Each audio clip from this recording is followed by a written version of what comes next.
Bella, tafadhali usifanye hivi. Hapa ndipo nilikukuta, na hapa ndipo unapostahili kuwa. Watu wanaweza kubadilishwa mavazi, lakini si tabia.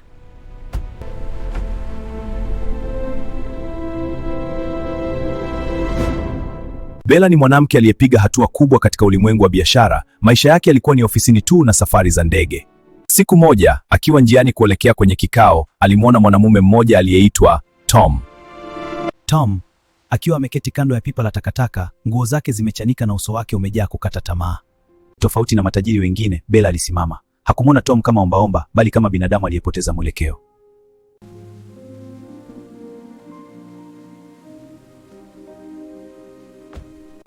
Wewe, jina lako nani?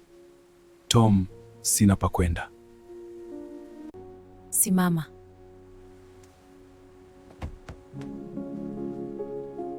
Alimchukua Tom, akamfanyia usafi na shopping nguo za kiume za gharama na kumpatia nafasi ya kuanza maisha mapya kando yake.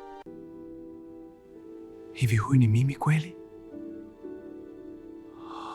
Sio ulivyokuwa, ni vile unavyoweza kuwa. Tom alionekana mtanashati ndani ya suti za gharama. Bella alimpenda Tom na Tom akaonekana kumpenda Bella kwa dhati. Wakaamua kufunga ndoa. Je, Tom, unamkubali Bella kuwa mke wako halali? Nakubali. Na wewe Bella? Nakubali.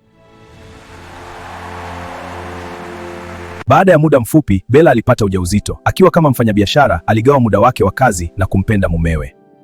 Bella, mpenzi wangu, najivunia kila kitu unachofanya. Asante mpenzi, kukaa na wewe kunanipa nguvu. Alimkabidhi Tom akaunti za benki na siri za mafanikio yake. Aliamini amepata mshirika wa maisha. Lakini kadiri Tom alivyozungukwa na utajiri, ndivyo moyo wake ulivyopata kutu. Alianza kuona kuwa mali za Bella ni zake pia.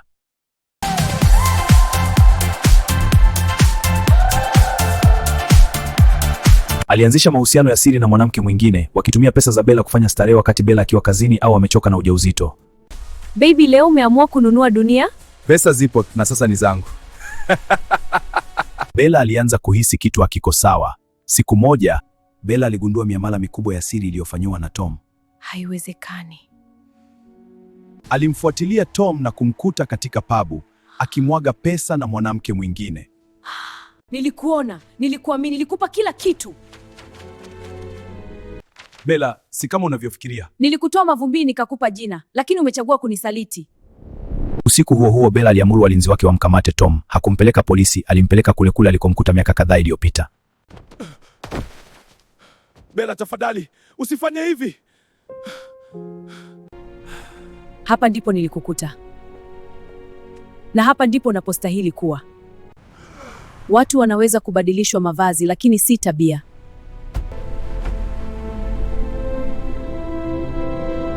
Hii siyo mwisho. Anguko lake itaendelea.